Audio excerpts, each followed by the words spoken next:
श्रीकृष्णं वयं नमः। या देवी सर्वभूतेषु विद्यारूपी संस्थिता नमस्तस्यै नमस्तस्यै नमस्तस्यै नमो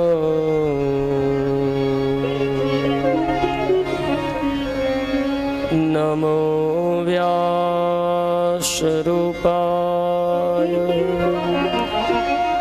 परमब्रह्म तेजनो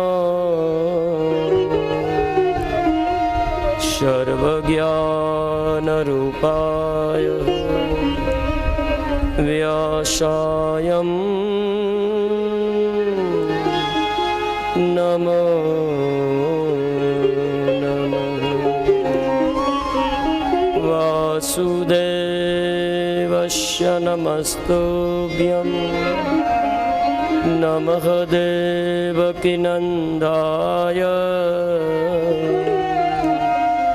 नमः पद्योमनि अनिरुद्धाय श्रीपुरुषोत्तमाय नमः।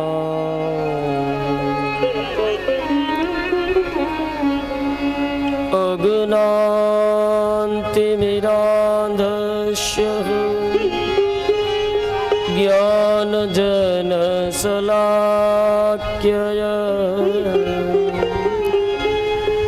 चक्षुर्मिलितं येन चक्षुर्मिलितं येन तस्मै श्रीगुरुवे नमः। तस्मै श्रीगुरुवे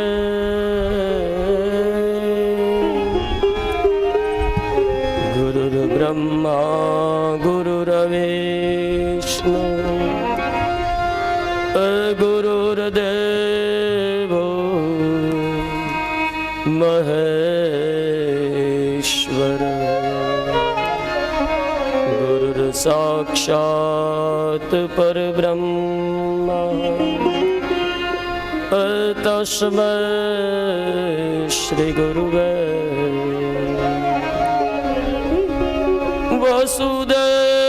वसुदेवसुतं देवं कंसचारुणमर्दनं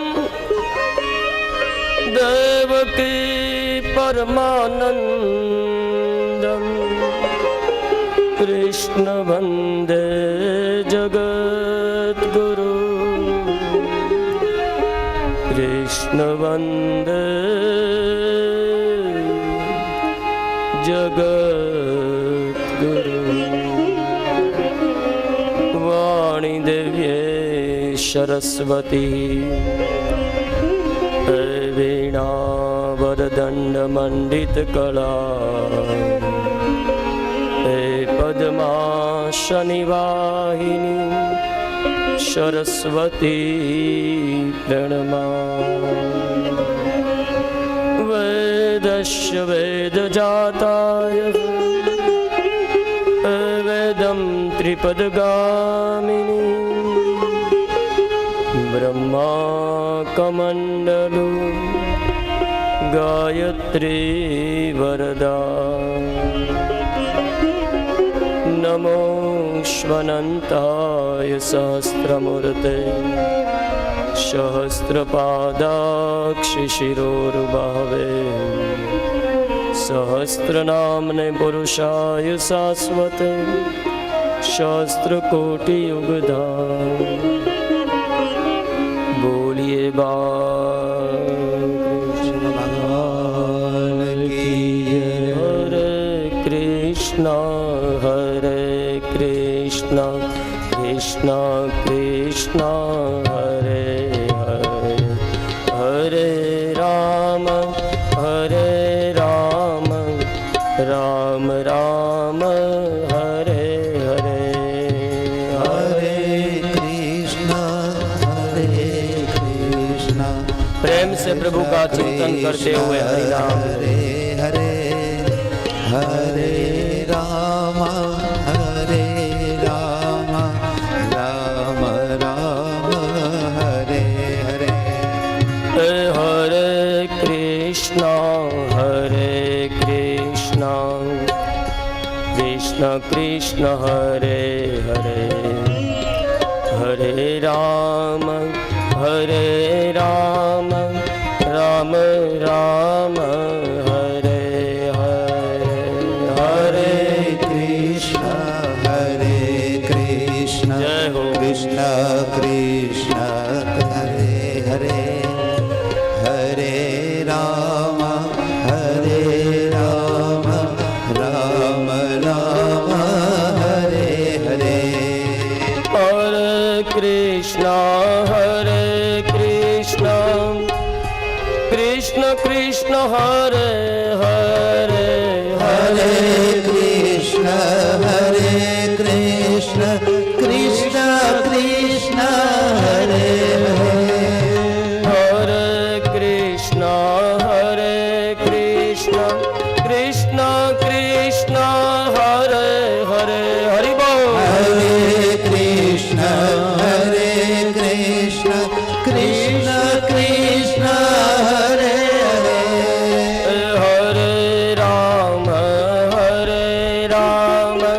राम राम हरे हरे, हरे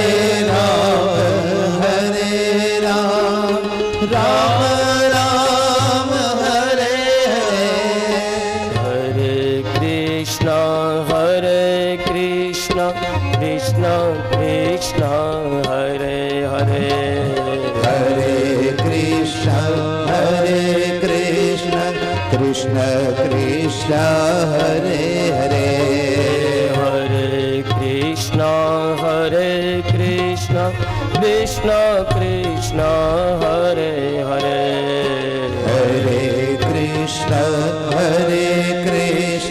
कृष्ण कृष्ण हरे हरे, बोलिए बाल कृष्ण लाल की जय। वंशे विभूषित करा नवनीर नाभा,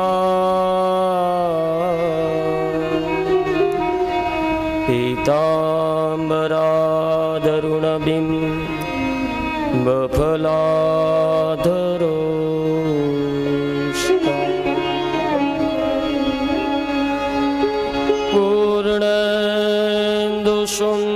पूर्णेन्दुसुन्दरमुखा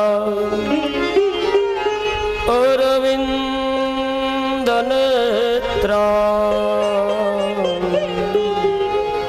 कृष्णात् परं किमपि त्वमहं न जाने, कृष्णाय त्वदीयपदपङ्कजपन्नरान्ते अधियेव मे विशदु फलराजहंस,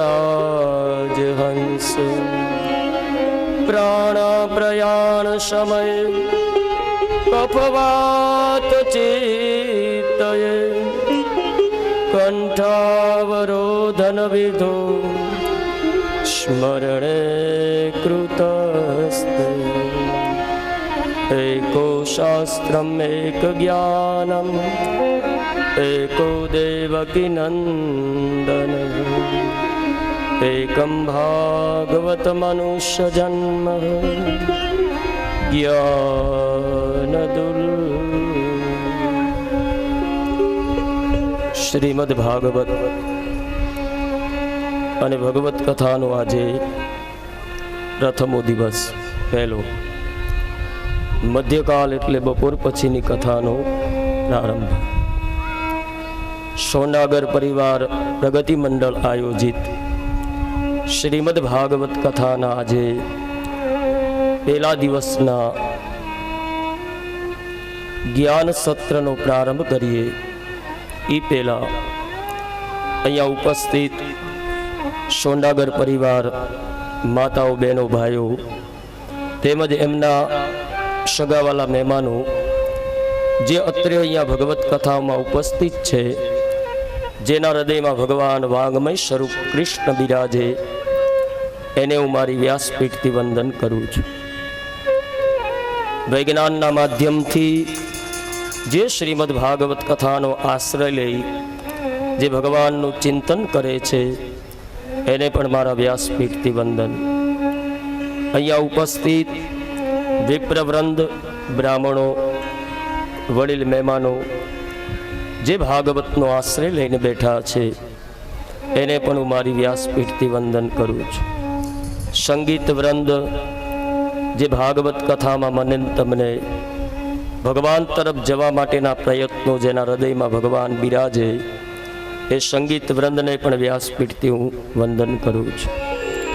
અહીંયા ઉપસ્થિત સમગ્ર દેવતાઓ જેના સ્થાપનો કરેલા, જે દેવતાને આવિત કર્યા, એ બધા દેવતાને પણ હું મારી વ્યાસપીઠથી વંદન કરું છું. કળીકાળમાં શ્રીમદ ભાગવત કથા શું કામ? આપણે તો પેલા ભાગવતને જાણીએ અને પછી માણીએ. નહીતર જુઓ, વર્ષો વીતી ગયા, હજુ દેવાવાળા નથી થાક્યા કે લેવાવાળા નથી થાક્યા. આ કથામાં એવું તો કયું તત્વ છે કે વારંવાર ગમે ની આ કથા બેવે એટલે જઈને બે જાય છે.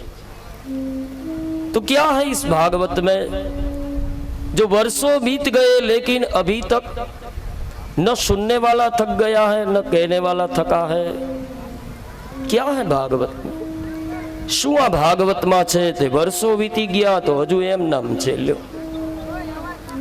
વડીલોને પૂછો કે તમે કથા સાંભળી, તો આ પાડે કે હા મેં કથા સાંભળી. એના વડીલને પૂછો તો કે હા મેં કથા સાંભળી. એના વડીલને પૂછો તો કે હા મેં કથા સાંભળી. કોઈ વાર એવું બને કે મેં કથા નથી સાંભળી, એવું બને નહીં. વર્ષો વીતી ગયા છતાં પણ ભાગવત પ્રત્યે મને ને તમને હજુ અભાવ કે અરુચિ નથી. તો આ ભાગવતના પુરાણમાં એવું તો કયું તત્વ છે કે વારંવાર જીવ ભાગવત કથા જ્યાં બેસે ત્યાં કથા શ્રવણ કરવા માટે આપણે દોડીને જતા હોઈએ છીએ. કારણ કે વર્ષો વીતી ગયા છતાં લેવાવાળા નથી થાક્યા, દેવાવાળા નથી થાક્યા. એનું કારણ છે કે આ શ્રીમદ ભાગવત નથી, પણ વાંગમય સ્વરૂપ ભગવાન કૃષ્ણ પરમાત્મા પોતે છે. અને જ્યાં ભગવાન પરમાત્મા છે તેના પ્રત્યે કદાપી અરુચિક અભાવ હોય જ ના. માતાઓ બહેનોને અનુભવ હોય, તમારા ઘરે રોજ એકની એક રસોઈ બનાવો, બપોરે રીંગણાનું શાક બનાવો, સાંજે રીંગણાનું શાક, એકની એક રસોઈ બનાવી જુઓ. 2 દી જમે એટલે ત્રીજા દિવસે ઘરવાળો જમે નહીં, થાળીને બાજુ મૂકીને કે એકનું એક બનાવો છો, મારે જમવું નથી. લ્યો, એકની એક વસ્તુ ઘરમાં બનાવવામાં આવે તો તમારા ઘરવાળા એ રસોઈ જમતા નથી, કારણ કે એને એના પ્રત્યે અરુચિનો અભાવ આવે છે. બિલકુલ સત્ય છે. પણ હવે વિચાર કરજો, એ જ તમારા ઘરવાળી પાસે 10 વાર જળ મંગાવે, તમે ગોળામાંથી પાણી આપતા હોય અને એ જ વળી પીવે. 10 વાર મંગાવ્યું, 10 વાર ગોળામાંથી પાણી એને પીધું. કોઈ દી એમ કહ્યું કે આ ગોળાનું પાણી નહીં, બીજું પાણી આપો, બીજું નહીં, ત્રીજું આપો, ત્રીજું નહીં, ચોથું. એનું એ પાણી એ પીવે છે. તો પાણી પ્રત્યે અભાવ ને અરુચિ નથી ને રસોઈ એકની એક બનાવી 2 ટાઈમ, તો ત્રીજા દિવસે એને જમી નહીં. કારણ કે રસોઈને બનાવવા વાળા તમે છો ને જળનું નિર્માણ કરવા વાળા સ્વયં ભગવાન પરમાત્મા છે. જેનું નિર્માણ ભગવાને કર્યું હોય એના પ્રત્યે અરુચિ અભાવ ન હોય. એટલે વર્ષો વીતી ગયા છતાં પણ આ ભાગવત એવી જ્ઞાન ગંગા છે કે આના પ્રત્યે મને તમને અભાવ કે અરુચિ હોતા જ નથી. કારણ કે આ ભાગવત નથી, પણ સ્વયં ભગવાન વાંગમય સ્વરૂપ છે. શ્રીમદ ભાગવત કથા નૈમિષારણ્ય પવિત્ર ભૂમિમાં 88,000 ઋષિ મુનિઓ, ભૃગુ, વશિષ્ઠ, વિશ્વામિત્ર, ભારદ્વાજ, ગૌતમ જેવા મહાન પરમહંસ ઋષિ મુનિઓની આ કથા. એટલે આમ તો કથા તો આપણા ઘરે રોજ થતી હોય છે. એ કથા ના કથામાં ઘણો ભેદ છે. પેલી આપણા ઘરે કથા થાય નથી, છોકરાની ઘરવાળી બરોબર ન મળી તો મહાભારત ચાલુ હોય, વળી ધંધો હરખો ન હાલતો હોય તો એ કથા ચાલુ હોય, વળી પાડોશીના ઘરની બાજુમાં કચરો ઢોળી આવો તો એ કથા ને આ કથામાં ઘણો ભેદ છે. તમે કથાને ઉલટું કરી નાખો ને તો થાક બની જાય. તો થાક કયો? શાસ્ત્ર વેદ ઉપનિષદો કહે તમારા ઘરવાળા નોકરી ધંધે જાય, આખો દી પુરુષાર્થ મહેનત કરે, પછી ઘરે આવે એટલે પગ દુખે એટલે ઘરવાળી બિચારી દબાવી દે, વળી માથું દુખે તો એ દબાવી દે, યા વળી કોઈ દવા આપે. એટલે શરીરનો થાક છે એ પુરુષાર્થ અને મહેનત કરવાથી લાગે છે, એ દવા લેવાથી કોઈ દબાવાથી ઉતરી જાય. પણ આ જે હું તમે આજથી 8 દિવસ સુધી બેસવાના, એ કોઈ શરીરનો થાક ઉતારવા નહીં, પણ જન્મથી અત્યાર સુધીમાં મને તમને કામ ક્રોધ મદ મોહ અને માયાનો જે થાક લાગ્યો છે એ થાકને ઉતારતું સાધન એ ભાગવતમ પુરાણે. આ કથા મારા તમારા સંસારના આદિ વ્યાધિ ઉપાધિમાંથી મુક્ત કરી જીવને પરમાત્મા સુધી પહોંચાડવાનું કાર્ય કરશે. મેં સાંભળ્યું છે, શાસ્ત્ર કહે છે કે રામચરિત માનસ મનુષ્યને જીવતા શીખવાડે અને શ્રીમદ ભાગવત કથા એ મનુષ્યને મરતા શીખવાડે છે. રામાયણમાંથી જીવતા શીખવાની પ્રણાલિકાઓ મળે. ભાઈ ભાઈનો સંબંધ કેવો હોવો જોઈએ, પતિ પત્નીનો પ્રેમ કેવો હોવો જોઈએ, ગુરુ શિષ્યનો સંબંધ, આ રામચરિત માનસ. અને ભાગવતે મને તમને મરતા શીખવાડશે. આપણે આજથી 8 દિવસમાં મરતા જ શીખવાનું છે. આપણે કોઈને આવું કહીએ તો અરે હોય મરવા માટે કથા સાંભળવા જવાનું? મૃત્યુ ભૂતાના પરમ તત્વે મનુષ્ય લોકાત પરે બ્રહ્મે ઇતિ પરીક્ષિતમ પ્રમાણે ભાગવતમ વેદસ્સ જાતાયમ પરમ તત્વે ગોલોકમ વૈકુંઠ ફલમ કૃત્વાયા ભાગવતો. આપણે કહીએ કે મરવાનું શીખવા, અરે હોય કાંઈ કથામાં જવું નથી. કથા જો મરતા જ શીખવાડતી હોય તો મરવાનું તો છે જ. હજુ તો ઘણી વાર છે. મરવાનું અને મૃત્યુમાં ઘણો ભેદ છે. મૃત્યુ તો આવવાનું જ હતું પરીક્ષિતનું. પછી હસ્તિનાપુરમાં બેઠો હોત કે ગંગાના કિનારે ગયો, સુખદેવજી જેવા સંત મળ્યા, હાથ દી કથા, મૃત્યુ નક્કી તય થઈ ગયું હતું એનું. હાથમાં દીએ એને તક્ષત નાગ ડંખ મારે ને એનું મૃત્યુ થાય એ નક્કી વાત હતી. તો છતાં પણ આ સર્વનો ત્યાગ કરી ગંગાના ઘાટે આવી મૃત્યુને સામે ચાલીને શિકાર કરવાનું શાસ્ત્ર. ઇસલિએ ભાગવત કથા.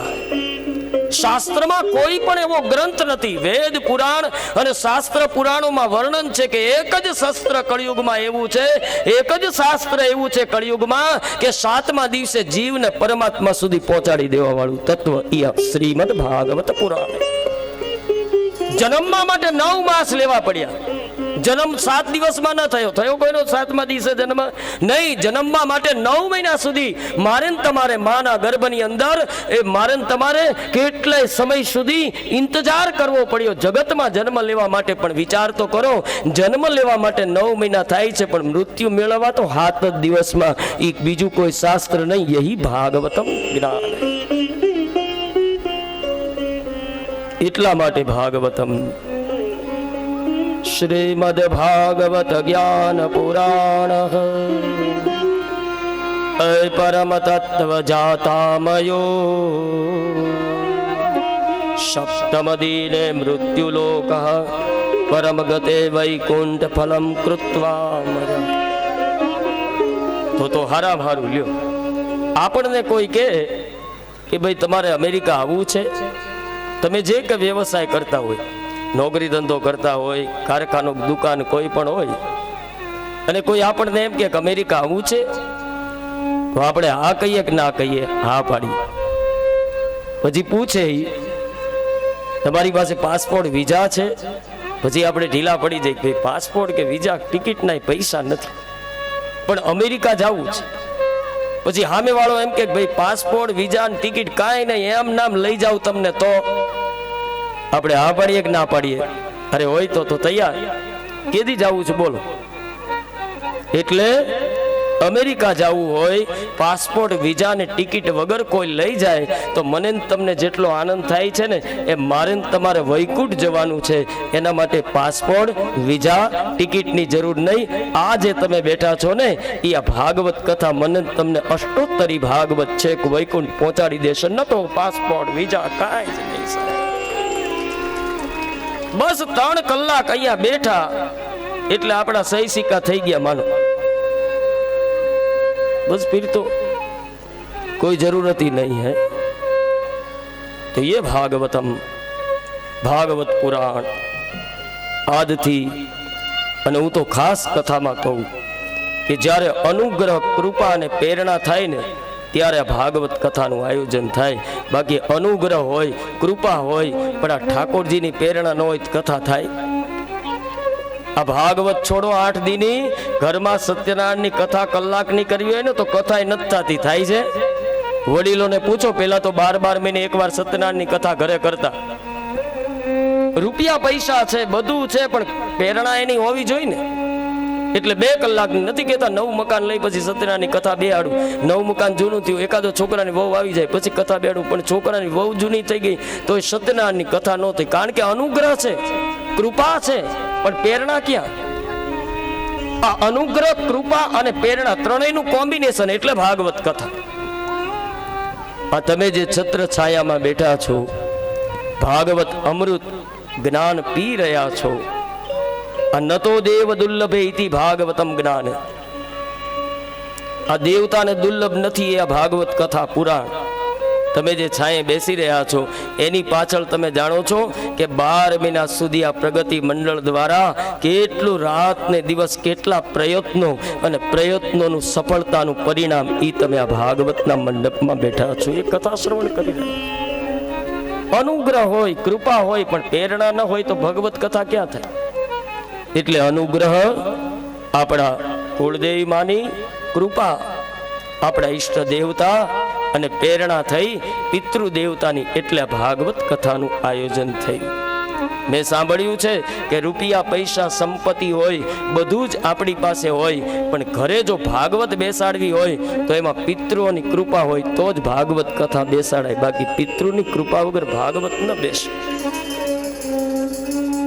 અને અમુક માણસ નથી કહેતા ભાગવતનો જ્યારે તમારા મનમાં સંકલ્પ થાય ને, વિચાર થાય ને કે આપણા પરિવારને ભેગા મળીને કથા બેહાડવી છે, જે દી સંકલ્પ કર્યો ને મુહૂર્ત લીધું ને તે જ દિવસે પિતૃને મોક્ષ ગતિ મળી જાય. આ હાથની તો ઔપચારિકતા છે. શ્રીમદ ભાગવતમ નામ સ્મરણેતમ ઇતિ સંકલ્પિતમ કુટુંબસ્ય પરિવારે. જ્યારે સંકલ્પ કર્યો ભાગવતનો તે જ કર્મણે તત્કાલમ શ્રીમદ ભાગવતમ સંકલ્પિત યથા યોગ્ય ઇતિ પિતૃ ગોલોક વૈકુંઠ ફલમ કૃત્વાયા. તરત વૈકુંઠ. બાકી આ ઔપચારિકતા છે. ये भागवत का भजन करते हैं. तो आओ, अनुग्रह, कृपा અને પ્રેરણા પૂરી થઈ. કેટલા દીથી વાટ જોતા, 12 મહિનાથી વાટ જોતા ક્યારે આ અવસર આવે, ક્યારે આ પ્રસંગ આવે ભગવત કથાનું. તો આવો, પીબત્યાય ભાગવત રસાસ્મૃતે પરયુક્તામયમ જાતાયઃ.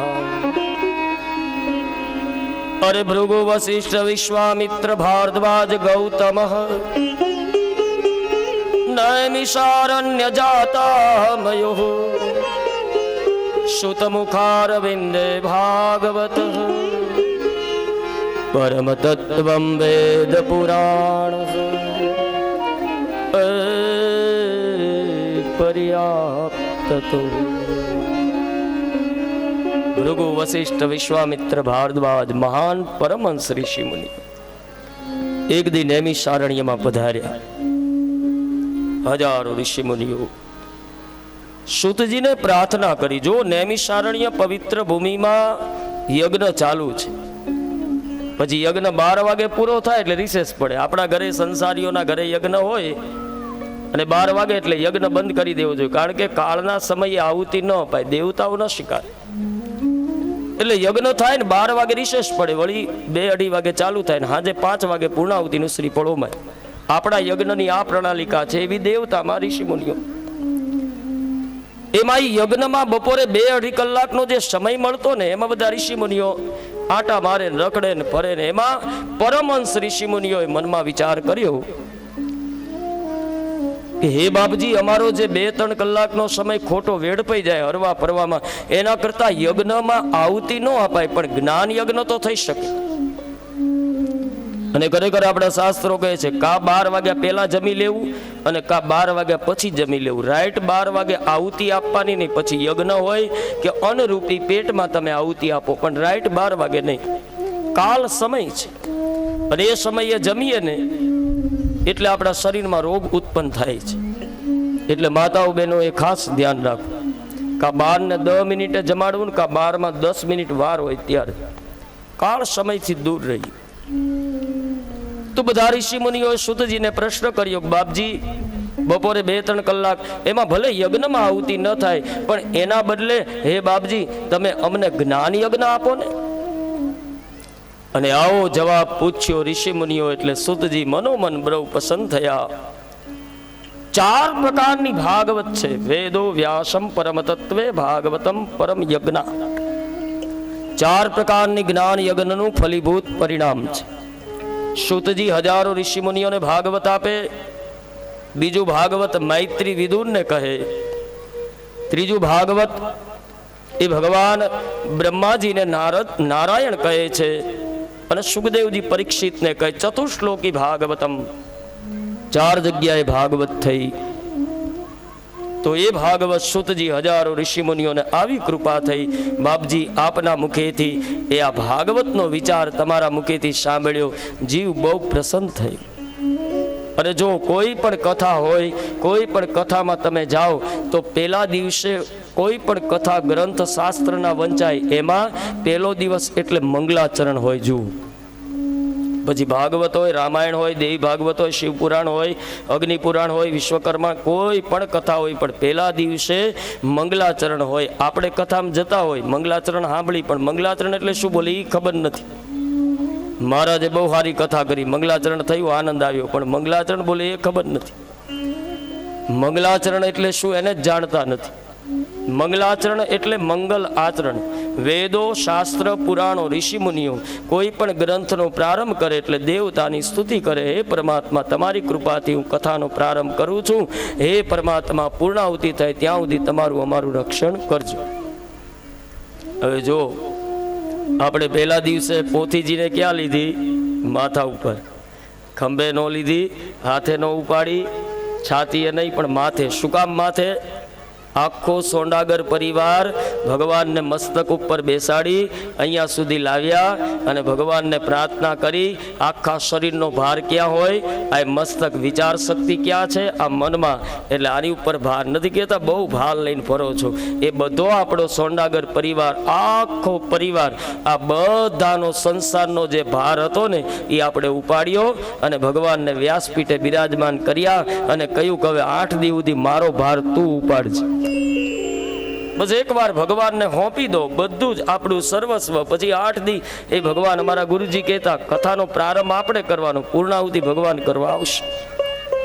પણ એકવાર સર્વ સંસારનો ભાર ઈશ્વર ઠાકોરજીને સમર્પિત કરી દો.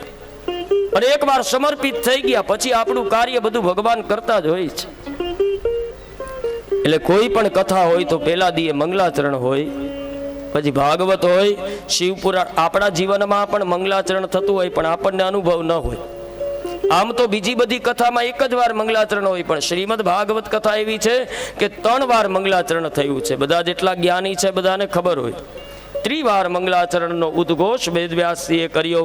પહેલું મંગલાચરણ વેદવ્યાસજીએ કર્યું, બીજું સૂતજીએ કર્યું અને પછી પરીક્ષિતને લેવા માટે સ્વયં ભગવાને કર્યું શંખનાદ દ્વારા. તો 3 વાર મંગલાચરણ. જેવી રીતે ભાગવતમાં 3 વાર મંગલાચરણ છે ને, એમ આપણે મારીને તમારી જીવનની અવસ્થાઓ 3 છે. જુઓ, બાલ્યવસ્થા, યૌવનવસ્થા અને વૃદ્ધાવસ્થા.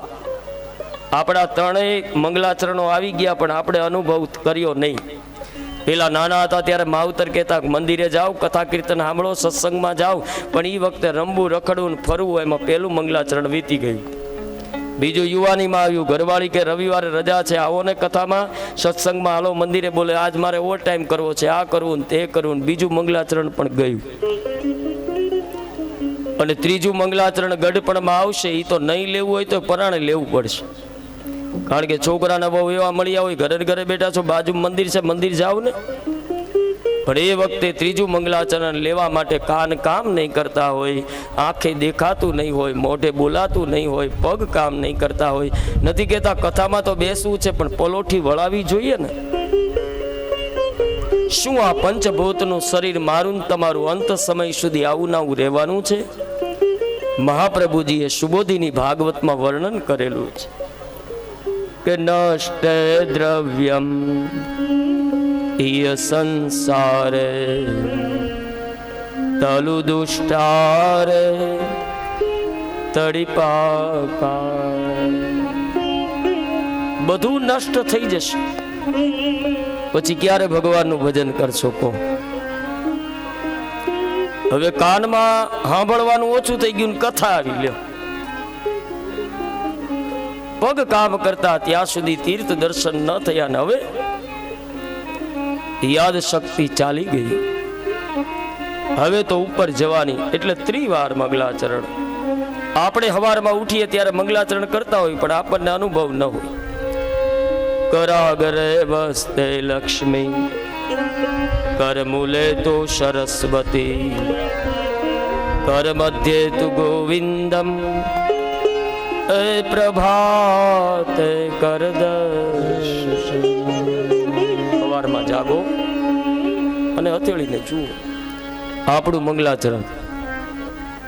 સવારમાં વહેલા ઉઠીએ, નાહી ધોઈને સેવા પૂજા કરીએ અને પછી ભગવાનને પ્રાર્થના કરીએ કે આખો દી નોકરી ધંધે જાઓ, મને બરકત આપજે, મને લાભ આપજે, મને રૂપિયા પૈસા આપજે, અને એ પરમાત્મા આજ હું કોઈનું ખોટું ન કરું, ખરાબ ન કરું, પાપ ન કરું, અને નીતિનો જ રૂપિયો મારા ઘરમાં આવે. સવારમાં જાગો ને તરત નાહી ધોઈને પૂજા કરીને બોલો, આ પહેલું મંગલાચરણ.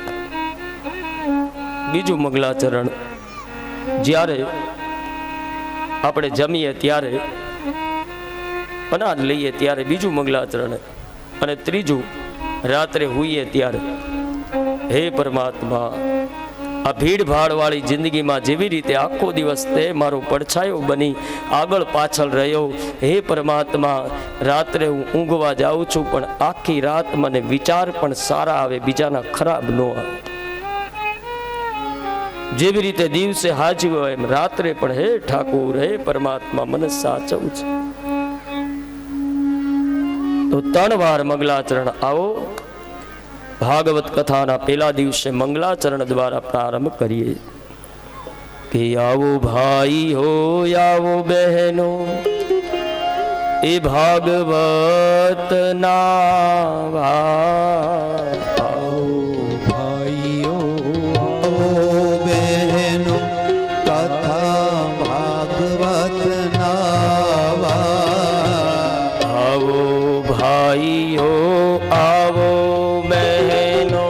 ભાગવત ના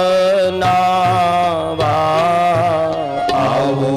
આવો ભાગવત ભાઈ બની જાઓ બહેનો, ભાગવત ના વૈષ્ણવ થવા માટે લેવા જે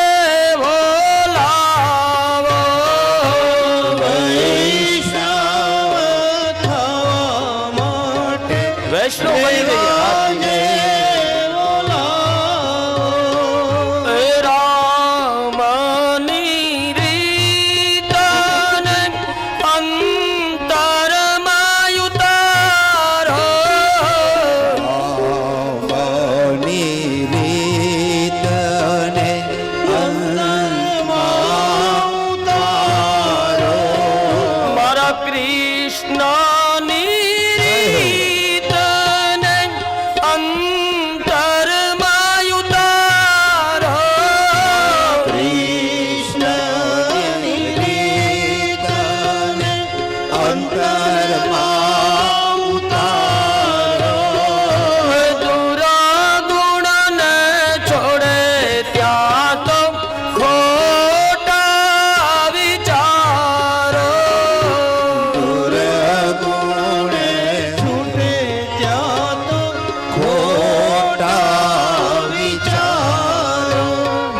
રામનું સ્મરણ કરીશું, કૃષ્ણ સ્મરણ કરીશું, યમુના મહારાણીનું સ્મરણ કરીશું, ઠાકોરજીનું સ્મરણ કરીશું, એટલે બીજા જે સંસારના ખોટા વિચારો આટો વયા જશે. આ પેલા જેવું છે, આપણે જમતા હોય ને એમાં એક તીખું મરચું હોય ને, મરચું દાઢમાં ચોટી જાય, પછી કેટલું તીખું લાગે, આંખમાંથી પાણી જતું, એ બહુ તીખું લાગ્યું. ઘરવાળીને કે જલ્દી ગોળ કે ખાંડ લાવે, એ ખાંડ આપે, ફાકડો મારે, અને જેમ ગળપણ આવવાથી તીખાશ એની જગ્યાએ ચાલી જાય છે, એવી જ રીતે આ સંસાર એ તો મરચા જેવું તીખું છે. આવો ભાગવતમાં 3 કલાક બેસીશું ને, આનો ખાંડનો ફાકડો 3 કલાકનો ખાઈ લેશું એટલે સંસારનું તીખાસ ચાલ્યું જશે અને ભાગવત રૂપી અમૃત મને તમને આત્માને ઠંડક આપશે. સીતાના સ્વામીનું સમરણ કરતા, સીતાના સ્વામીનું સમરણ કરતા, રાધાના સ્વામીનું ગાયો. સમરણ કરતા, રાધાના સ્વામીનું સમરણ કરતા, ત્રિવિધના પાપો સૌ મારા બળતા, ત્રિવિધના તાપો સૌ મારા ટળતા. જેવો ગમે એટલો પણ અગ્નિ હોય પણ પાણીની પિચકારી મારો એટલે અગ્નિ શાંત પડી જાય. દૂધના ગમે એટલા ઉભરા આવતા હોય, કોઈ વાર ટ્રાય કરજો ઘરે. દૂધ ગમે એટલું આમ ઉભરા મારતું હોય ને ઉભરા આવતું હોય, એમાં છાસનું એક ટીપું પાડી દો ને પછી ઉભરા મારે તો કેજો. આ સંસારના કામ, ક્રોધ, મદ, મોહ અને માયાના મારા ને તમારા શરીરમાં એવા તો ઉભરા મારી રહ્યા છે કે આ જીવને ક્યાંય શાંતિ નથી, મનને ક્યાંય શાંતિ નથી. અહીંથી આય, અહીંથી નાય, અહીંથી નાય. કારણ કે સંસારના કામ, ક્રોધ, મદ, મોહ, માયાના ઉભરા મને ને તમને બેચેન કરી દે, ક્યાંય મને ને તમને શાંતિ આપવા નથી દેતા. પણ ભાગવતમાં બેસીશું ને એટલે ભાગવતનું અમૃતનું ટીપું છે ને એ છાસ જેવું એવું કામ કરશે કે સંસારના કામ, ક્રોધ, મદ, મોહ, માયાના બધા ઉભરાને બેસાડી દેશે અને મને ને તમને દહીં જેવી મીઠાશ આપશે. ऐसी भागवतम मया भागवत पुराण ज्ञान जातो, ભાગવત પુરાણ યશ ગાતો, देवो देवायं दुर्लभ पुराण. देवने दुर्लभ નથી એ પુરાણ. દુર્લભ લાભો. દેવતાને દુર્લભ નથી. આ તમે જે સાંભળી રહ્યા છો ને કથા, એ તો બહુ ભાગ્યશાળી છે. અને ખરેખર તમારી ઉપર તમારા કુળદેવીમાં અને પિતૃ દેવતાની પરમ કૃપા છે, તો જ આ ભાગવત કથામાં. નહીતર દેવતાને દુર્લભ નથી. દેવતાને વારંવાર પ્રયત્નો કરવા પડે ભગવત કથા સાંભળવા. એને આ કથા નથી મળતી, મને તમને મળી ગઈ છે. તો પહેલો દી છે ભાગવતનો મંગલાચરણ. આવો મંગલાચરણ કરી ભાગવતનો પ્રારંભ કરીએ. બધા ઋષિ મુનિઓ સુતજીને પ્રશ્ન કર્યા. શ્રી ઋષિરુવાચ યયમ મનુષ્યલોકાત પરબ્રહ્મ પરમતત્વજાત મુક્ત્યામય કથિત જ્ઞાનામય પરમતત્વ નારાયણ ભક્તિ. અમને કંઈક નારાયણની ભક્તિ આપો, અમને કંઈક ભગવાનની કથા આપો. હવે સુતજી હજારો ઋષિ મુનિઓને ભાગવતનો ગ્રંથ બતાવે છે. એકવાર ભગવાન બદ્રિકાશ્રમમાં બેઠા છે, અલકનંદા નદીના કિનારે. બદ્રિકાશ્રમ જાતાયા નારાયણમ પરમતત્વે યોગ ધ્યાન. યોગ ધ્યાન એમાં ભગવાને જોયું કે દ્વાપર યુગ, ત્રેતાયુગ, સતયુગ અને કળયુગ. હવે દ્વાપર યુગની અંદર તો સમજ્યા કે આ બધા મનુષ્ય યજ્ઞ કરશે એટલે તરી જશે, ભગવાન સુધી પહોંચી જશે. હવે ત્રેતાયુગને જોયું તો એમાં સમજ્યા કે દાન પુણ્ય કરશે એટલે આ તરી જશે. સતયુગને જોયો તોય વિચાર કર્યો કે અનુષ્ઠાન તપ ધ્રુવ પ્રહલાદ જેવું કરશે એટલે તરી જશે, મુક્તિ મળશે.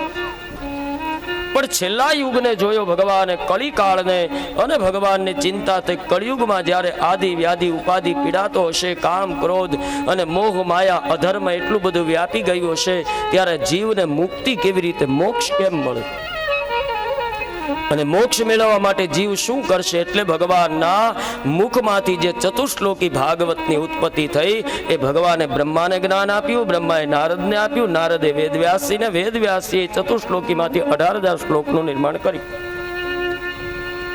ભગવાને બ્રહ્માને આજ્ઞા કરી, હે બ્રહ્મા, આપ જગતની ઉત્પત્તિ કરવા વાળા દેવ છો.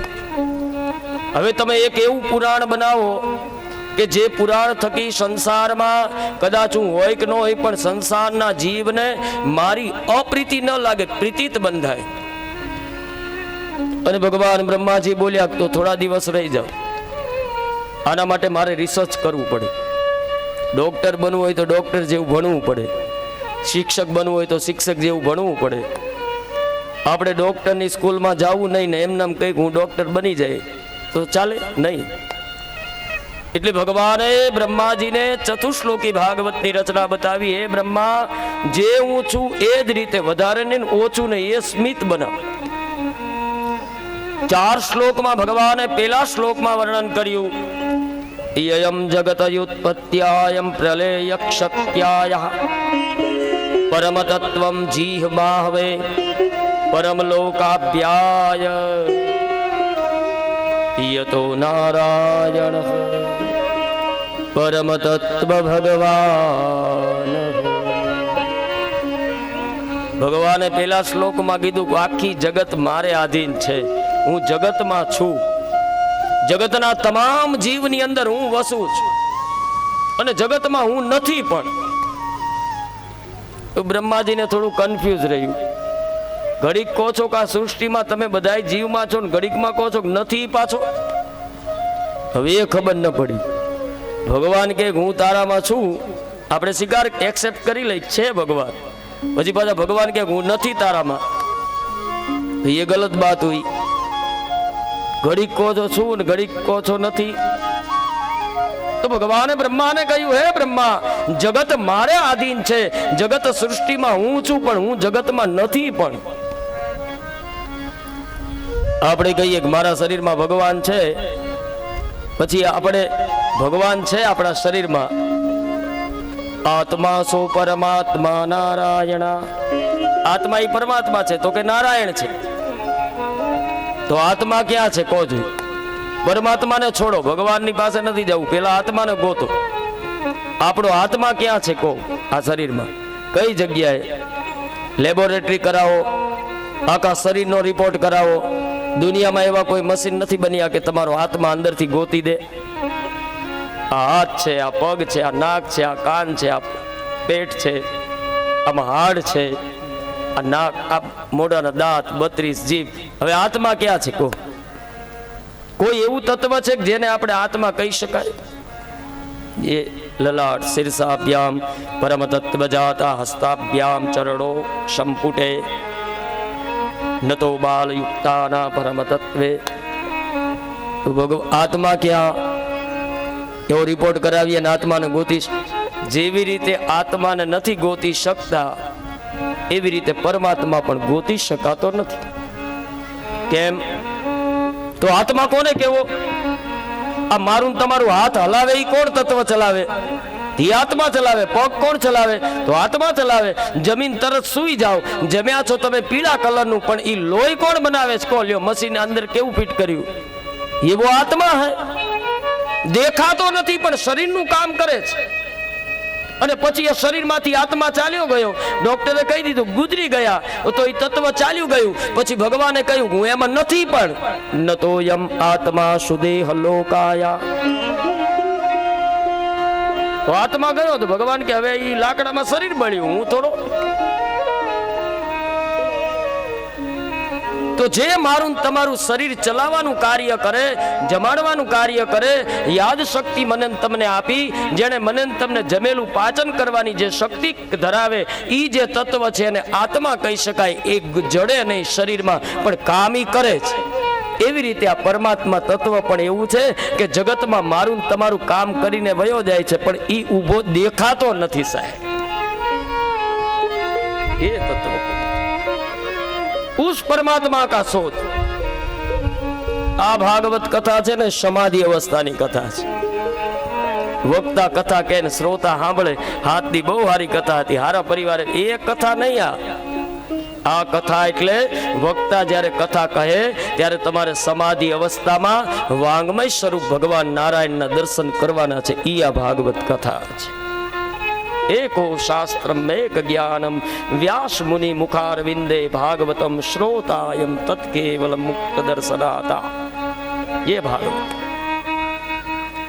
શરીરમાં છે, દેખાતો નથી, કામ શરીરનું વળી પાછો કરે છે, બસ आत्मा है और ये आत्मा है वही परमात्मा है.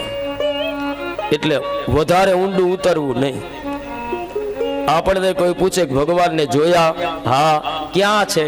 તો આપણે કહીએ કે મને હલાવે એ ભગવાન છે, મને રાત્રે હાઈ ક્લાસ મજાની ઊંઘ આપે એ પરમાત્મા તત્વ છે, મારું જમેલું પાચન કરવા વાળું તત્વ એ પરમાત્મા. એટલે ભગવાન કહે છે યયમ જગત યુત્પત્યાયમ નારાયણ. જગત મારેથી જ છે, હું જગતમાં છું, પણ પાછો નથી. પણ કેવી રીતે નથી? તો ભગવાને કહ્યું શરીર છૂટી ગયો, આત્મા ચાલ્યો ગયો, પછી એનામાં નથી. બીજે જન્મ થયો, વળી પાછો એની હારે છું. બીજો પ્રશ્ન, માયાત પરબ્રહ્મ લોકામયા પરમ તત્વમ વિષયુક્તામય. હે બ્રહ્મા, મારી ઉત્પન્ન કરેલી આ માયા છે, અને માયાને આધીન સંસાર અને ગ્રસ્તાશ્રમ જગતની ઉત્પત્તિ છે. બ્રહ્માજી વળી પાછા કે આ વળી જે દેખાય એ સત્ય નથી, નહીં દેખાતું એ સત્ય છે, બસ આનું નામ માયા. આપણને જે દેખાય છે ને એ બિલકુલ સત્ય નથી, અને જે નથી દેખાતું એ સત્ય માનીએ, બસ એ માયા. જેમ કે બગસરાનો છે ને પહેર્યો હોય છે અસત્ય, પણ આપણને સત્ય દેખાય, બહુ હાઈ ક્લાસ છે લ્યો, લેकिन है तो असत्य, फिर भी हम उसको स्वीकार करते. અને જે હોનું છે એ આપણે તિજોરીના કબાટમાં રાખીએ છીએ. સત્ય છુપા ગયા હૈ, असत्य बाहर है. જે દેખાય એ સત્ય નથી, નથી દેખાતું અસત્ય. इसलिए माया मैं हूं. मायात परब्रह्म लोकामय, હું જ માયા છું. સંસાર ઝાંઝવાનું નીર છે. આપણે ગામડામાં રહેતા હોય, જેઠ વૈશાખ મહિનો હોય, ખેતરથી ઘરે આવતા હોય, વરે બપોરનો સમય હોય, વળી બહુ તાપ લાગ્યો હોય અને તરસ લાગી હોય અને મોઢું સુકાતું હોય, એટલે રોડ ઉપર નજર કરીએ ને એટલે પાણી જેવા પરપોટા દેખાય. ઝાંઝવાના નીર. નજીક જાય એટલે દૂર વયું જાય, નજીક જાય એટલે દૂર વયું જાય, અને હાવ નજીક જાય તો કાંઈ ન હોય, રોડ હોય. કારણ કે અસલે તળાવ નથી, તળાવ હોત તો ગયું ના હોત. એટલે જે સત્ય છે એ નથી, અને નથી એ સત્ય છે. જેમાં મને ને તમને સુખ મળવાનું છે એને આપણે છોડી દીધું, અને જેમાં નથી મળવાનું એને છોડતા નથી. નથી કહેતા હાલો ને કથામાં, અરે હોય છોકરાઓ નાના, વળી છોકરા મોટા થાય કે હાલો ને કથામાં, હવે એકાદી વહુ આવી જાય, વળી વહુ આવી ગયા તો હવે નવા વહુ છે, એને ઘરે છોકરા થાય, પછી ક્યાં સુધી ઇંતજાર કર્યો કથામાં? 2 ડગલા ભગવાન સુધી પહોંચવા માટે થઈ આખી જિંદગી મેન તમે હાવ ગઢપણ આવી ગયું. હવે તો ભજન કરો. આમ નામ દિવસો જિંદગીના ચાલ્યા ગયા, પણ નો હરી તરફ 2 ડગલા ભર્યા. એટલે હાલો અત્યાર સુધી હું ને તમે જીવન જીવ્યા ને એ આપણા હગાવાલા કુટુંબ પરિવાર સગાવાલા માટે જીવ્યા, પણ આજથી મારે ને તમારે જે અષ્ટોત્તરી ભાગવતમાં જીવવાનું છે ને એ આપણા ભક્તિનું ભાથું બાંધવાનું છે. ઉપર જાશું ત્યારે ભગવાન પૂછે, ઉપર જાશું ત્યારે પ્રભુ મારો પૂછશે. ભગવાન જઈએ એટલે પૂછે કે 80 વર્ષ રહ્યો, બોલે હા શું કર્યું? તો આપણે કહીએ કે 2 છોકરાને ભણાવ્યા ગણાવ્યા, 2 દીકરીને પરણાવી, એને આણા હાઈ ક્લાસ મજાના કર્યા. ભગવાન કે તારા છોકરાને ન ભણાવે શું અનાથ આશ્રમ વાળા ભણાવે? તારી દીકરીને તું ન પરણાવે તો શું પાડોશી પરણાવે? તો આજ સુધી જિંદગી હું ને તમે જીવ્યા એ કોઈ મનુષ્ય અવતાર નહોતો, એ તો પશુ પક્ષી જાનવરનો અવતાર હતો. ગાયો પોતાના વાછડા માટે ચરવા જાય, ભેંસો પોતાના બચ્ચા માટે ચરવા જાય, અરે પક્ષીઓ પોતાના બચ્ચા માટે ચણ લેવા નથી જતા. તો આજ સુધી જિંદગી જીવ્યા એ કોઈ પશુ પક્ષી અવતાર મનુષ્યનો અવતાર નહોતો, પશુ પક્ષી ને જાનવરનો અવતાર હતો. આજથી જે હું ને તમે જીવન જીવવા જઈ રહ્યા છીએ ને 8 દિવસ માટે, એ મારા તમારા ભક્તિનું ભાથું બાંધવા માટે બેઠા છીએ. જો ભાથું બાંધ્યું હશે તો ઉપર જઈને કામ આવશે. અને ખરેખર ભગવાનની કથા તો એવી દિવ્યતા વાળી છે. હાથ જ દિવસમાં જીવને પરમાત્મા તરફ પહોંચાડી દે છે. પરમ મુક્તિ પરમ સૂત્રાયમ ભાગવતો પરમ ગતેત્વા. તો બીજો પ્રશ્ન ભગવાને કહ્યો, માયા પરબ્રહ્મ હું છું. એ બ્રહ્માજી, વેદ શાસ્ત્ર પુરાણો એ જ મારા સર્વાંગ શ્વાસ છે. આજે વેદ શાસ્ત્ર પુરાણો વાંચીએ એ ભગવાનનો શ્વાસ છે. યયમ ભાગવતમ પરમ તત્વે ઇહમ ચતુશ્લોકી ભાગવતમ જ્ઞાનયુક્તામયા. એ 4 શ્લોક લઈ ભગવાને બ્રહ્માને આપ્યા. બ્રહ્માજીએ પોતાના પુત્ર નારદને આપ્યા અને નારદજી નીકળ્યા. વિચાર કર્યો કે એવા વ્યક્તિને આ ચતુશ્લોકી ભાગવત આપું કે જે જગતમાં વિસ્તરણ કરે. ભગવાન નારદજી છે ને એ જ્ઞાન ગુરુ છે અને વેદ વ્યાસજી છે ને એ ભક્તિ ગુરુ છે. એકવાર ભગવાન નારદ મૃત્યુ લોકમાં આવ્યા, વેદ વ્યાસજીના આશ્રમમાં બિરાજ્યા. યયમ ભક્ત્યાય કૃત્વાય નારાયણા પરમ તત્વલોકા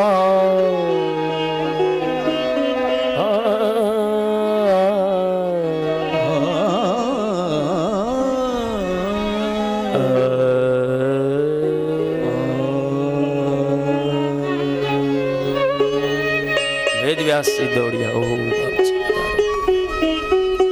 કેમ છો? મજામાં? નારદ બોલ્યા હા, પણ આપ કઈક ચિંતિત લાગો છો. તો ભગવાન વેદવ્યાસજી કેવા લાગ્યા, હે બાપજી 18 પુરાણ બનાવ્યા છતાં પણ મનને તૃપ્ત નથી. મનને જે શાંતિ મળવી જોઈએ એ શાંતિ નથી. હે નારદજી, હું તમારી પાસે આવવાનો જોતો હતો, તમે આવી ગયા. મને કંઈક એવું જ્ઞાન બતાવો જેથી કરીને મનને તૃપ્તતા અને શાંતિ મળે. અને ત્યારે ભગવાન નારદજીએ વેદવ્યાસજીને ચતુશ્લોકી ભાગવતનું જ્ઞાન આપ્યું. અને એ જ્ઞાન લઈ વેદવ્યાસજી વિચાર કર્યો હવે આનો અર્થ, અને વેદ વ્યાસનો અર્થ છે વેદો વેદત્ત જાતાયમ વેદ વ્યાસમયો. વ્યાસનો અર્થ છે વેદનો વિસ્તાર કરવા વાળું તત્વ. વેદનો જે વિસ્તાર કરે પુરુષ એ વેદવ્યાસ. એટલે ત્યાંથી વેદવ્યાસજી નીકળ્યા બદ્રીનાથની ઉપર માના ગાંવ. કોઈ ગયા હોય બદ્રીનાથ તો ઉપર જજો, માના ગાંવ સરસ્વતી નદીનો કિનારો. ન્યા ભગવાન વેદવ્યાસજી આવ્યા અને ગણેશજીને પ્રાર્થના કરી, હવે તમે ભાગવત ગ્રંથ લખો. હવે 4 શ્લોક હતા, એમાંથી કેટલા શ્લોક? 18,000 શ્લોકનું નિર્માણ કર્યું. આપણા પુરાણ કેટલા? 18. વેદવ્યાસજીએ વિચાર કર્યો કે આ 18 પુરાણો કળિયુગમાં સાંભળશે, વાંચશે તો જે જીવને મુક્તિ મળે. હવે જો એ ન વાંચે ન શ્રવણ કરે તો એ જીવને મુક્તિ ન મળે. રેમ પની હવે પણ આ મનુષ્ય અવતારમાં 100 વર્ષની જિંદગી, રેમ એમાં ક્યારે ભગવાનની કથા સાંભળે, ક્યારે ભગવાનનો સત્સંગ, ક્યારે ભક્તિ કરે, ક્યારે શું કરે શું નહીં. હવે 100 વર્ષમાં 18 પુરાણ ક્યારે સાંભળી શકે? એટલે વેદવ્યાસજીએ મનમાં વિચાર કર્યો કે 18 પુરાણ ન સાંભળે પણ 18 પુરાણમાંથી 1000 શ્લોકી જ્ઞાન લઉં એટલે કળિયુગમાં એક ભાગવત સપ્તાહ સાંભળે તો એને 18 પુરાણોનું ફળ મળી જાય. એટલે 18 પુરાણમાંથી 1000 શ્લોક લીધા, 18,000 શ્લોકી નિર્માણ ભાગવતનું કર્યું. 335 અધ્યાય બનાવ્યા, 19 લાખ અક્ષર, 12 સ્કંધ અને 24 અવતાર. પ્રથમ સ્કંધ જ્ઞાન, દ્વિતીય વૈરાગ્યમય और तृतीय भक्त्या, चतुर्थम स्वर्ग दर्शना, पंचम विसर्ग ज्ञानामय,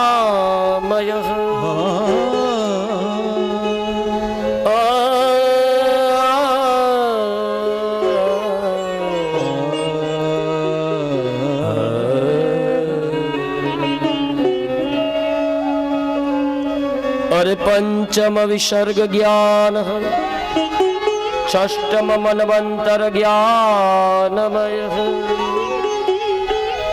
और सप्तम भक्त्याय, अष्टम द्वंद्वाय,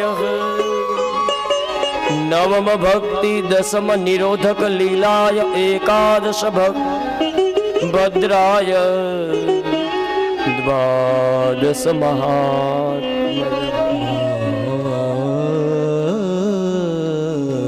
इति भागवत द्वादश स्कंधम्.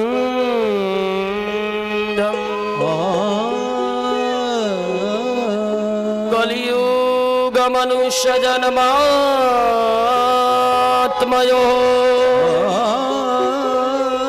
मोक्षात्मनो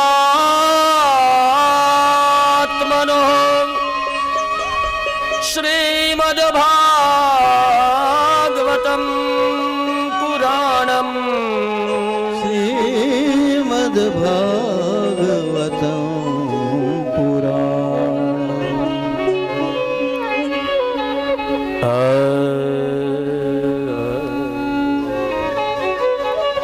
ये भागवत એવી આ ભાગવત કથા છે ને, રાત ને દી સાંભળતા સાંભળતા સાંભળતા રહીએ પણ આમાં કંટાળો જ ન આવે છે.